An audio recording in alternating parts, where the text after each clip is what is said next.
Genesis chapter 37.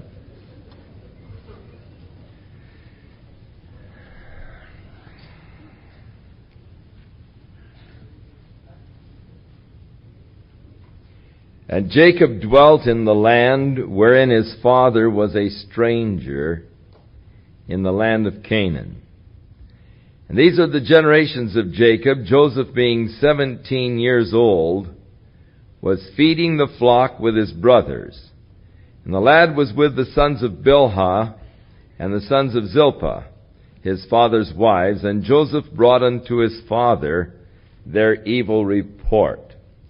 So there is now developing a strained relationship between Joseph and his brothers, because of Jacob and his love for Rachel.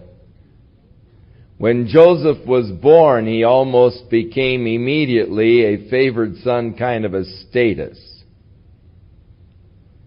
And no doubt Jacob indicated his favoritism towards Joseph all the way along. And now Joseph is 17 years old. And he's out as all of the boys were engaged in the industry of shepherding. But his brothers have been goofing off, and Joseph is the tattletale. He comes and he tells his dad what his brothers are doing, which, of course, never endears you with your brothers. It's always hard to have a brother who is a narc. And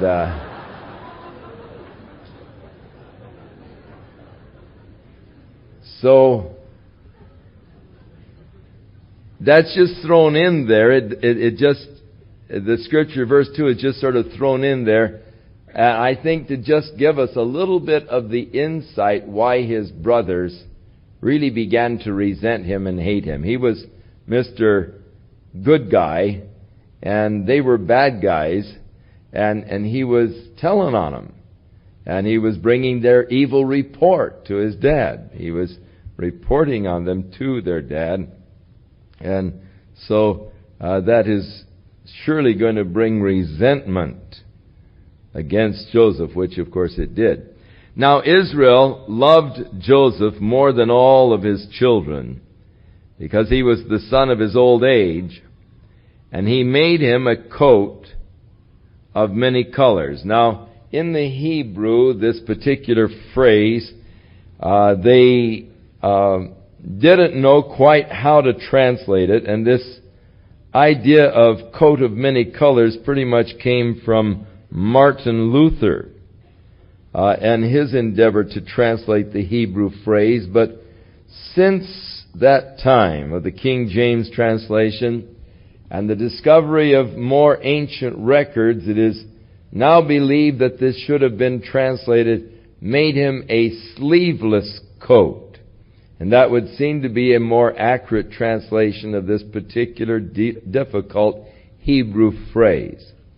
Now, the connotation of a sleeveless coat was that of rulership. The rulers wore sleeveless kind of, or rather a coat with sleeves is what it should be, and I'll get there in a minute.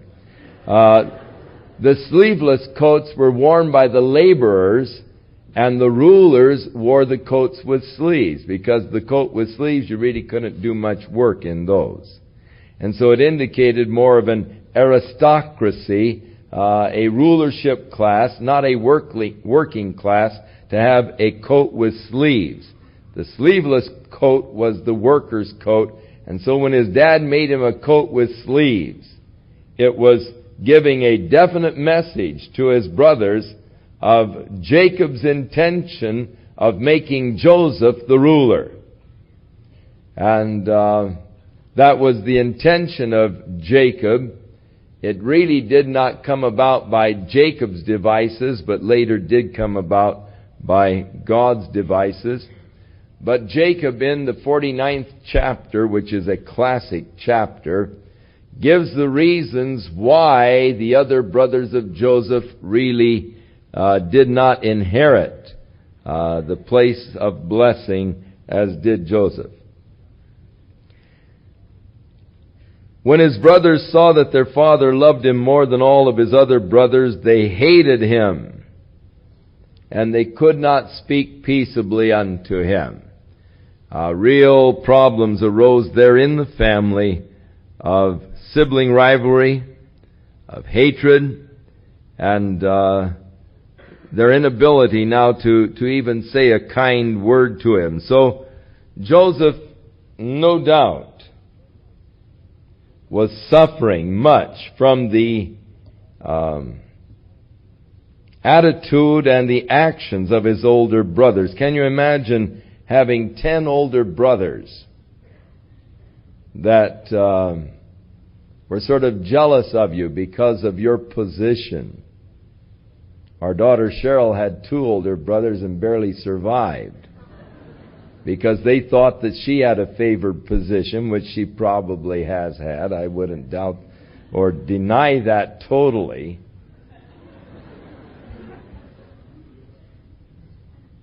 But she suffered much at the hands of her brothers because of their supposed, at least, favored position that they thought that she had within the family, just because she rules it.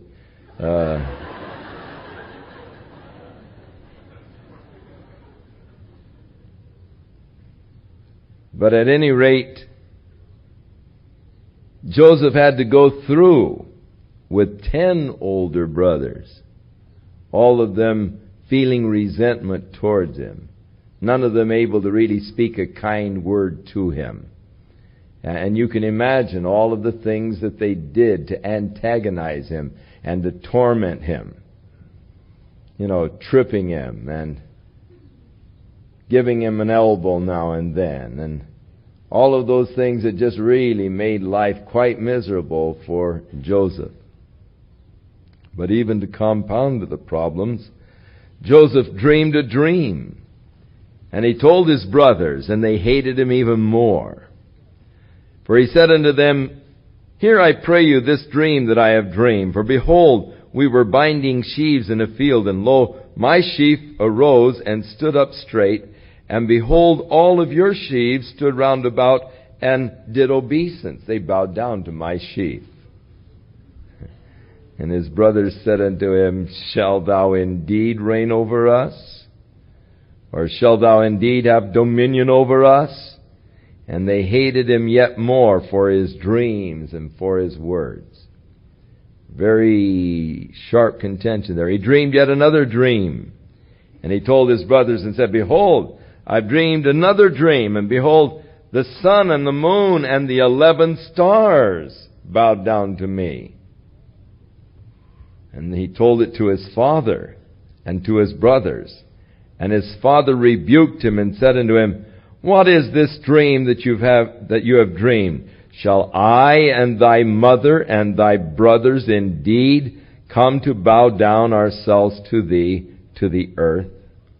And his brothers envied him, but his father observed the saying. Jacob tucked it away in the back of his mind, probably wondering just what is going to happen. What significance is there to this? This particular dream of Joseph helps us in the understanding of the book of Revelation. For in the book of Revelation, it goes into a allegorical type of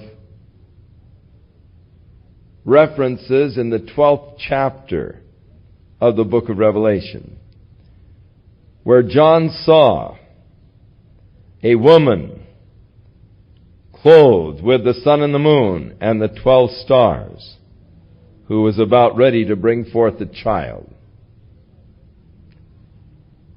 The woman of the 12th chapter of the book of Revelation is identified by this dream to be the nation Israel.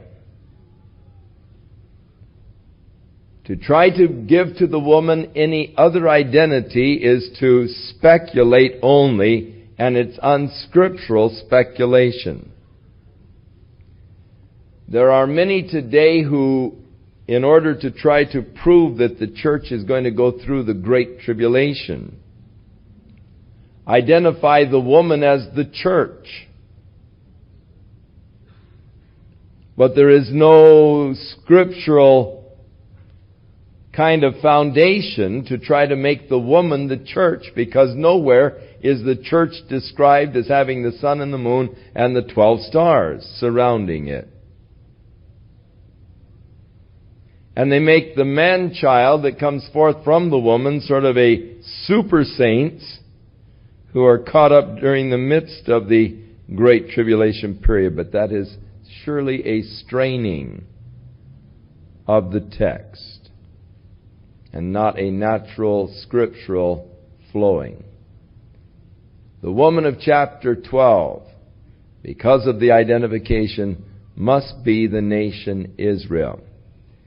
And as I have pointed out in the book of Revelation, if the woman is the church, she's in serious trouble, because she's pregnant and just about ready to have a child. And Paul speaks of the church as a chaste virgin, and he wanted to present the church as a chaste virgin unto Christ, certainly not as a pregnant mother. So it strains the interpretation of the church that much, trying to make the woman in Revelation the church, it strains it that much more.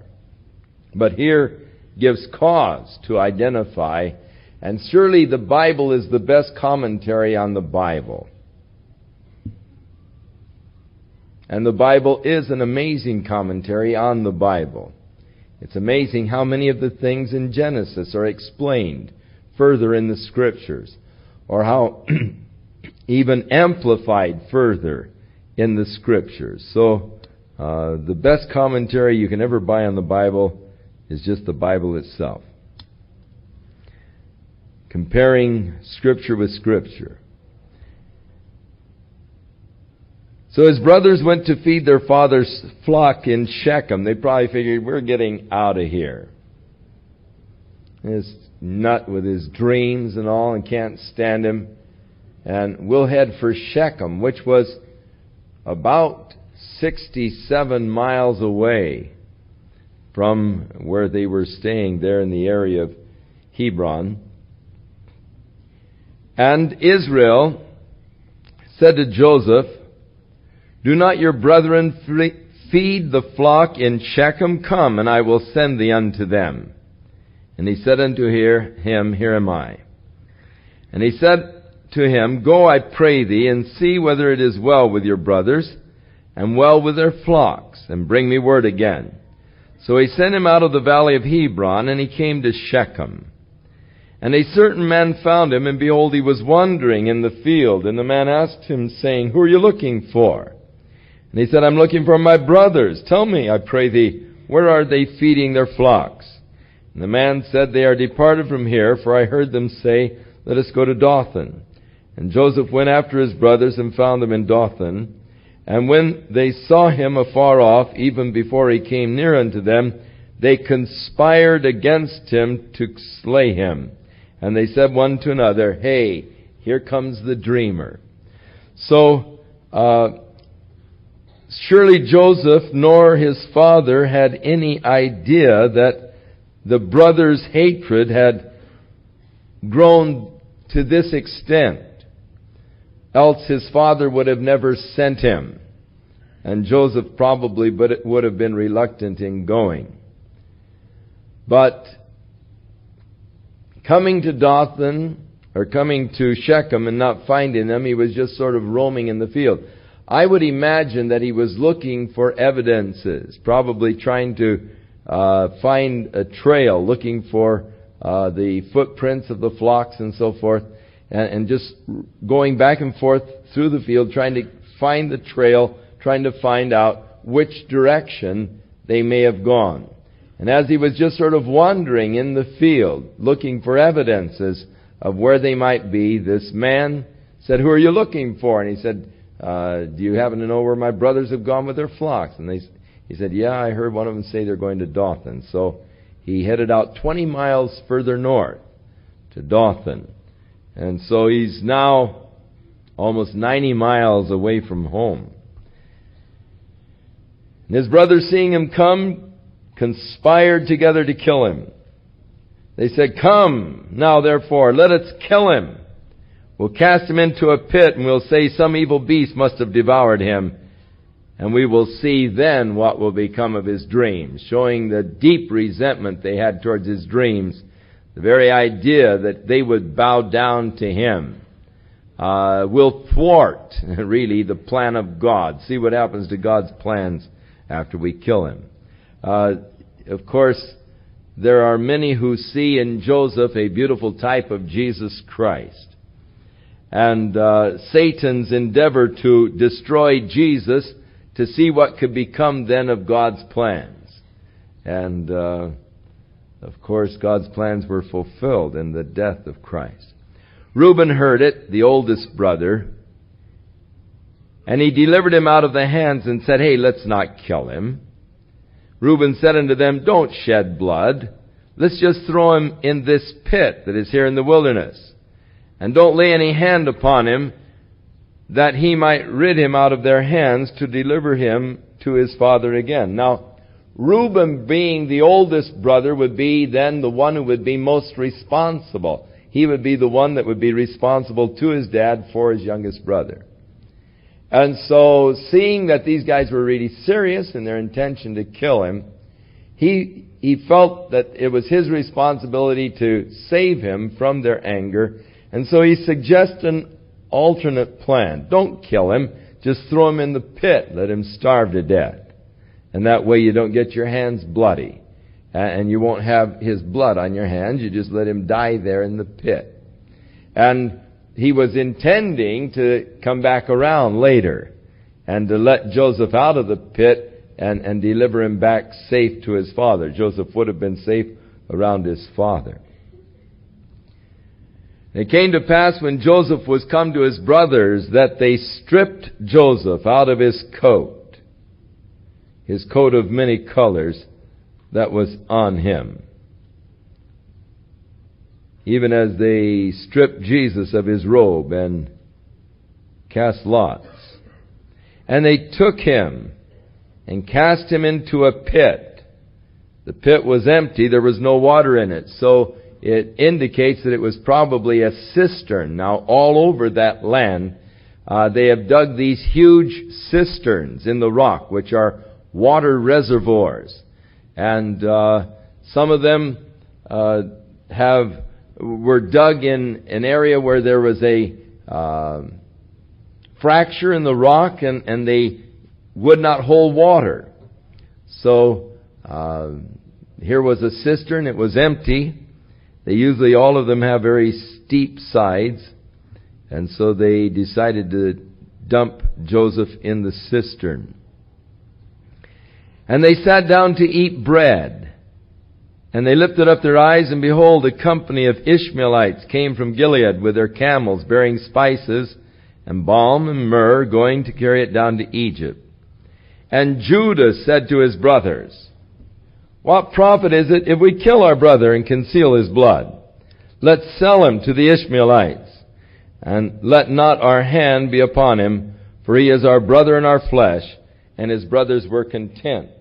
Now, whether or not it was Judah's desire to save his life or to make money is only a matter of speculation. But he is suggesting that they, again, not actually kill him.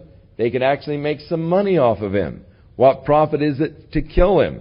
Let's just sell him and we'll make money off of him. And how pure were Judah's motives, or well-intentioned as far as Joseph is concerned, is only speculation. We really don't know for sure.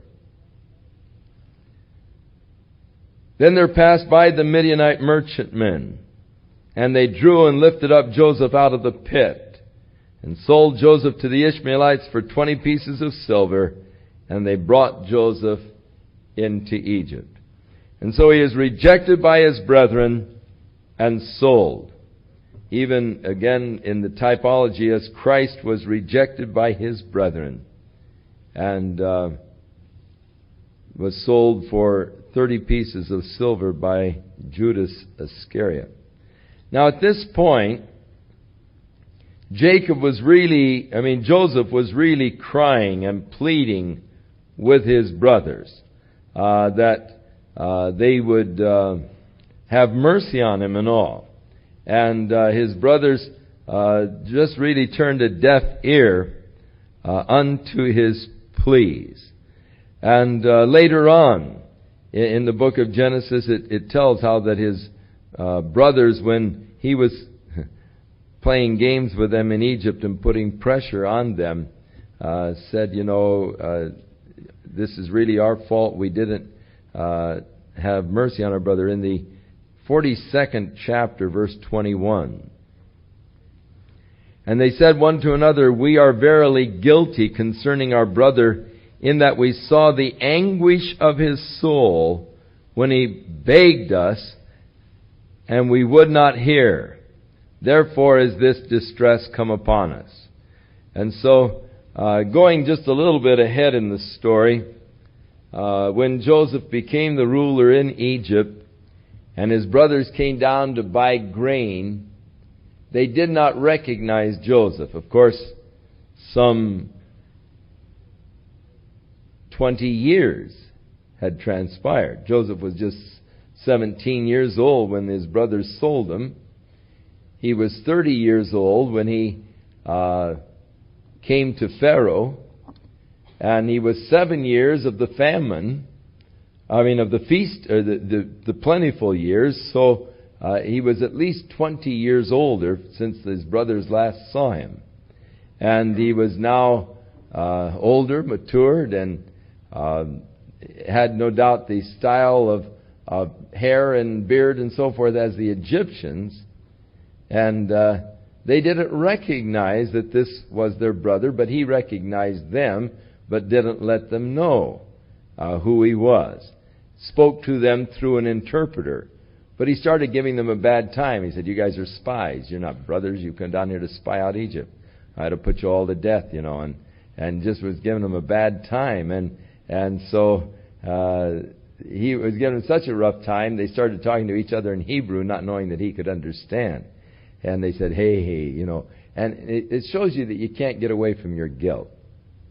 You may bury it down in the recesses of your mind, or you might try to sublimate it, but guilt will out.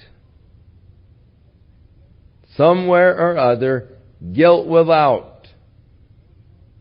It'll out in a neurotic behavior pattern, or it will out in some form or other. Guilt will out. There's only one thing that can remove your guilt. That is confession to Jesus Christ and receiving His forgiveness. That's the only thing that can remove your guilt.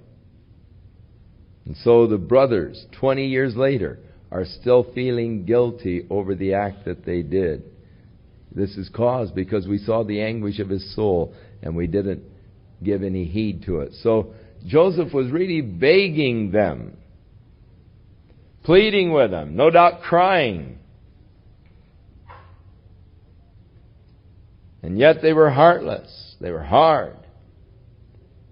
And as he was being carried away in this caravan, probably chained to the other slaves, looking back, pleading, crying, don't do this. And they didn't have any compassion upon him whatsoever.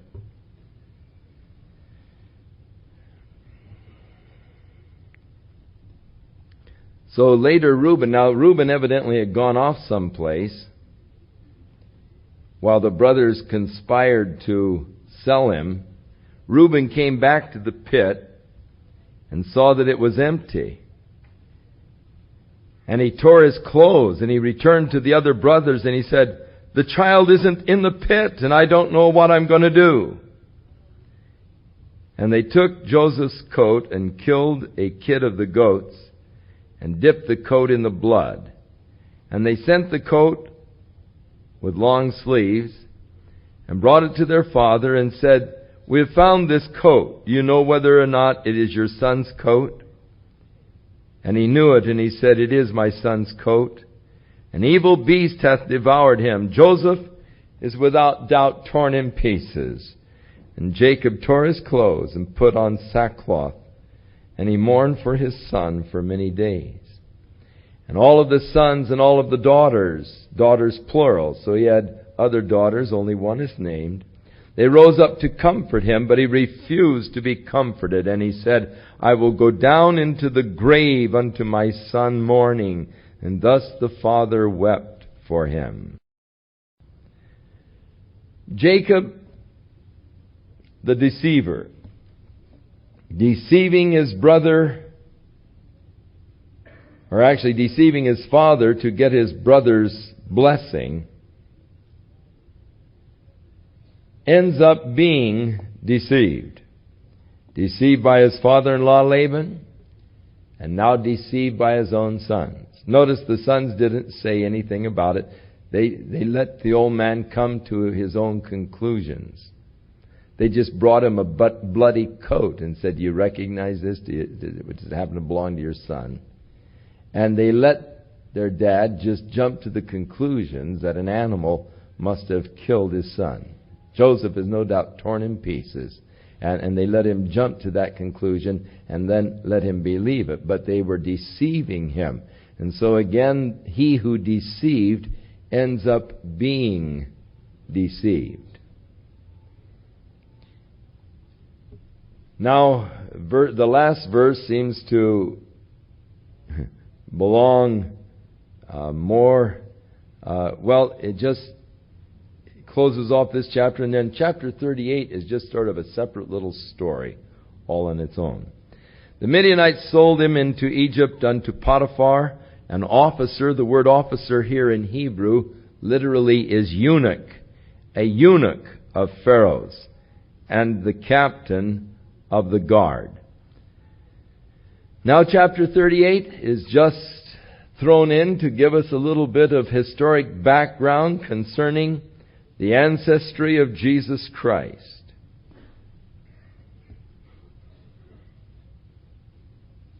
For even as marvelous a person as Joseph was, his was not to be the blessing of having the Messiah come through him. The Messiah was to come through the tribe of Judah, not the tribe of Joseph. And so, God, by His own election and choice, choosing the tribe of Judah that it might be by grace and not by works, shows us a little insight into Judah and the fact that the ancestry of Christ isn't really a pure kind of an ancestry. There are several insertions into the ancestry of Jesus that if we were choosing a family background for our own son, we probably wouldn't have chosen. But in order that he might be fully identified with each of us, God did not choose a perfect lineage to bring him from, but imperfect, in order that we might feel an identity. Now it came to pass at that time that Judah went down from his brothers, and he turned into a certain Adullamite, whose name was Hira. And Judah saw there a daughter of a certain Canaanite, whose name was Shua, and he took her and went in unto her. Now, customarily, if you wanted to get a wife, you'd have your father go ahead and arrange a dowry. You have a big ceremony and everything else. Judah didn't bother to go through all of this. He just went down, saw this gal Shua. She was probably a nice-looking girl, and he just decided that let's just go ahead and you be my wife. We'll just live together. And so he took her and went in unto her. And she conceived and bare a son and called his name Shelah. And he was at Chezib. when she bare him. Now that's only about 8 miles from Hebron. Judah took a wife. She conceived, actually bore 3 sons, Onan, and finally Shelah. Now, the interesting thing is that Judah was to be the father or in the ancestry of Jesus Christ. But Shua wasn't evidently God's choice for his wife. It was Judah's own willful choice. He just saw the gal, was attracted to her. They started living together and they had 3 sons. But it wasn't in the plan of God that Shua should be the mother of those descendants that would bring forth the Christ child.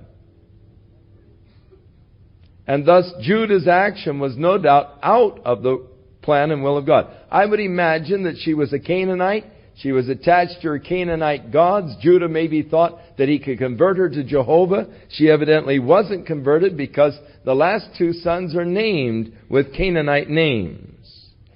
Judah no doubt named the first son Hebrew name, but the last 2 are Canaanite names, which means that she began to have a stronger and stronger influence. Now, Judah knew that from his seed there was to come one day the Messiah, and thus he went out and he made arrangements for his son to marry this girl whose name was Tamar. So he took a wife for his firstborn, whose name was Tamar. And verse 7, Judah's firstborn, was wicked in the sight of the Lord, and the Lord slew him. Now, it is interesting, it doesn't tell us what his wickedness is, nor does it tell us how God killed him. But God did not want this son, born of Shua, to be in the line of the Messiah. So before this son of Shua could have a child, because of his own wickedness, God killed him. Now, a part of the code in those days was that if your brother died before he had a son, then it was the obligation of the next oldest son to take that same woman as a wife, and the first son would be named after the dead brother.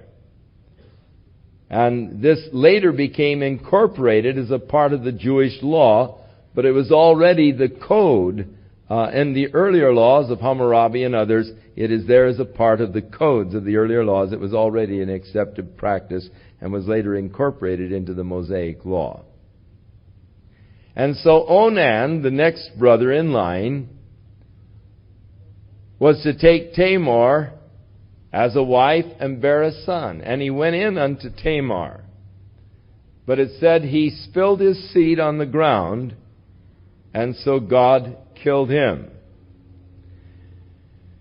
Now, there are those that would seek to use this particular text as a text against masturbation, but it is not at all for that reason that God slew Onan. It is interesting that the Bible really says nothing about that particular practice. Some use this for an argument against coitus interruptus, but again, it isn't that at all for which God slew him.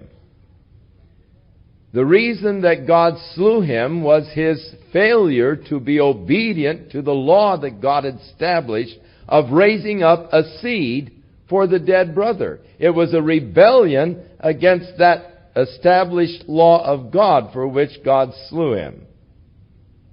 Now, as far as these other 2 things, the Bible is completely silent. And where the Bible is silent on a subject, we must remain silent. And just take certain scriptures, such as Romans the 14th chapter, and let that be the criteria of judgment. Let every man be fully persuaded in his own mind. As far as birth control in the family's exercise of birth control, methods of birth control or something, that is something that each family must work out. The Bible doesn't actually cover or deal with these issues. Where the Bible doesn't deal specifically with the issues, then we just have to take where the Bible deals with the non-specified issues.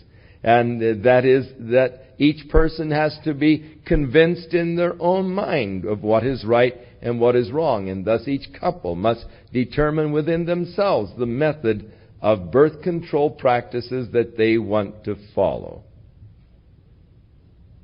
I do think that God expects us to use wisdom as far as the size of our families. And I do not believe that God has intended that intercourse be strictly for the perpetuation of the human race between husband and wife, but to be a very pleasurable experience between husband and wife, an experience that draws them together. And in Hebrews we read that marriage is honorable among all men, and the bed undefiled. And so Paul teaches in Corinthians that there should be a mutual understanding and arrangement between husband and wife as far as the frequency of their intimate relationships. But yet there should not be a prolonged withholding of one from the other, lest Satan would move in and use that prolonged time as an opportunity to tempt. And so this scripture here, where Onan spilled his seed upon the ground and God slew him, must be taken in its context. It is not an argument against these practices that men have used it as an argument against them, but it is actually because he failed and rebelled against the law of God in raising up a seed for his dead brother. That is why the Lord slew him. And that's why we don't have children in the Sunday evening services. Because it's good to talk to you on an adult level. And these things are there. They're issues in the Bible, and we shouldn't really skirt them. And I don't know what they did on the radio, but...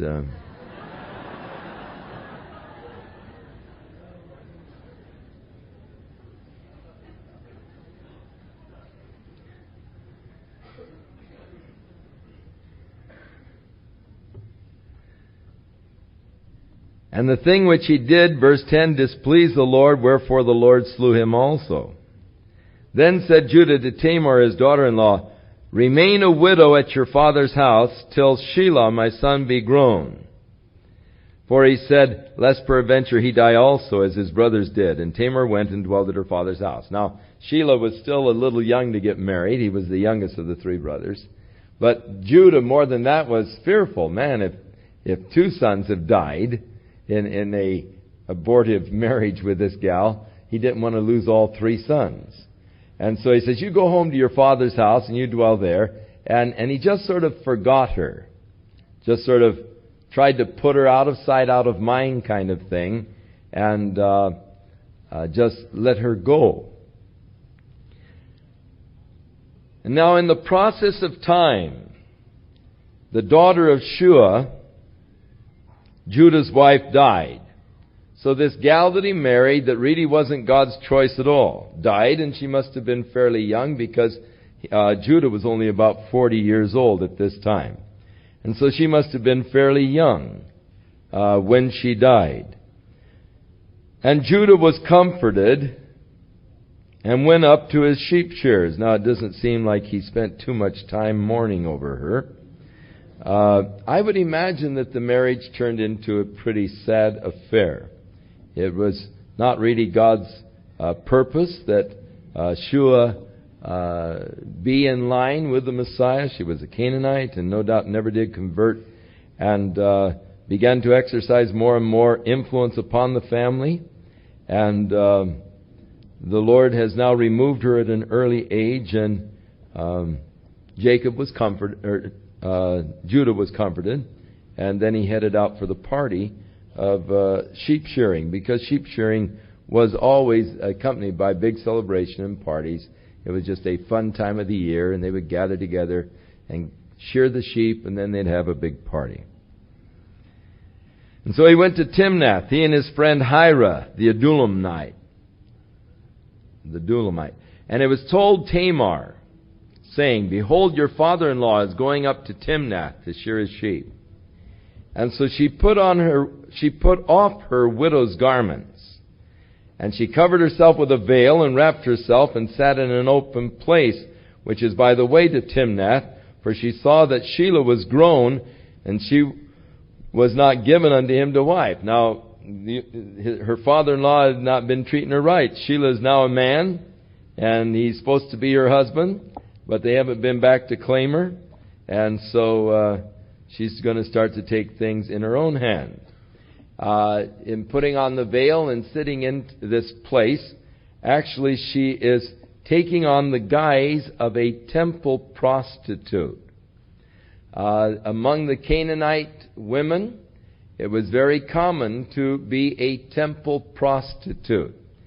And even married women were required to give a certain amount of time during their life to serve their God in this way, because the fertility processes were worshipped in their primitive worships of God, their worship ceremonies of God, and so the women were required during times of their life to become temple prostitutes. They were giving their life, in a sense, to their God and the goddesses of fertility. And so she put on the garbs, the veil of a prostitute, and sat in the path on the way to Timnath. Now when Judah saw her, now it was maybe that she was hoping Shelah would see her, and then he was the one supposed to marry her anyhow, and she maybe was figuring to catch him, but instead the dad saw her, and of course his wife is now dead, and so he thought her to be a prostitute because she had veiled her face. And he turned in unto her by the way and said, I pray thee, let me come in to thee. For he did not know that she was his daughter-in-law. And she said, how much you give me? And he said, I'll send thee a kid from the flock. And she said, will you give me a pledge till you send it? And he said, what pledge do you want? She said, I'll take your signet and your bracelets and the staff that is in your hand. And so he gave it to her, and he came in unto her, and she conceived by him. Now this business, what pledge shall I give thee? Interesting, the giving of a ring and a marriage actually comes back to this. The pledge, to show sincerity. The pledge was always the purpose to show, I've made a promise to you, and now to show you that my promise is sincere, I give you a pledge. And so the ring is a pledge to show the sincerity of the agreement or of the promise. It's a guarantee of the promise. And so that's the purpose of a ring in a wedding. It's a pledge by which you're guaranteeing the fact that you're going to keep that agreement, that covenant that has been verbally made. And so he went into her, she conceived, and she arose and went away. And she put the veil from her and put back on her garments of widowhood. And so Judah, embarrassed to come back himself, sent the kid by the hand of his friend the Adullamite to get his pledge back from the woman. But he could not find her. Then he asked the men of that place, saying, where's the prostitute that was sitting here by the side? And they said, there's no prostitute around this place. And so he returned to Judah, and he said, I can't find her. And also the men of the place said that there wasn't any prostitute around there. And Judah said, well, let her keep it then. Let's not press it any further. I'm embarrassed about the whole scene. And so I at least sent the kid, and you haven't found her, so we did what we could.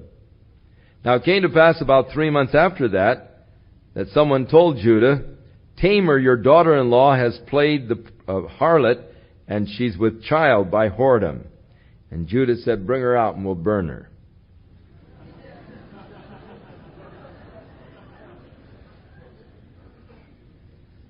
The whole thing with Tamar had been a sort of an uncomfortable thing, and he probably thought, oh, I'll finally get rid of her, and, that's it now. But he had a surprise coming. When she was brought forth, she sent to her father-in-law, saying, by the man who owns these, I am with child. And she said, take a careful look, I pray thee. Do you recognize this signet, and these bracelets, and this staff? And Judah acknowledged them and said, she has been more righteous than I, because that I gave her not to Shelah my son. But he knew her not again. But it came to pass, in the time of her travail, that behold, twins were in her womb. And it came to pass, when she travailed, that one of them put his hand out, and the midwife took and bound upon his hand the scarlet thread, saying, this came out first. And it came to pass, as he drew his hand back in, that behold, his brother came out. And she said, how hast thou broken forth?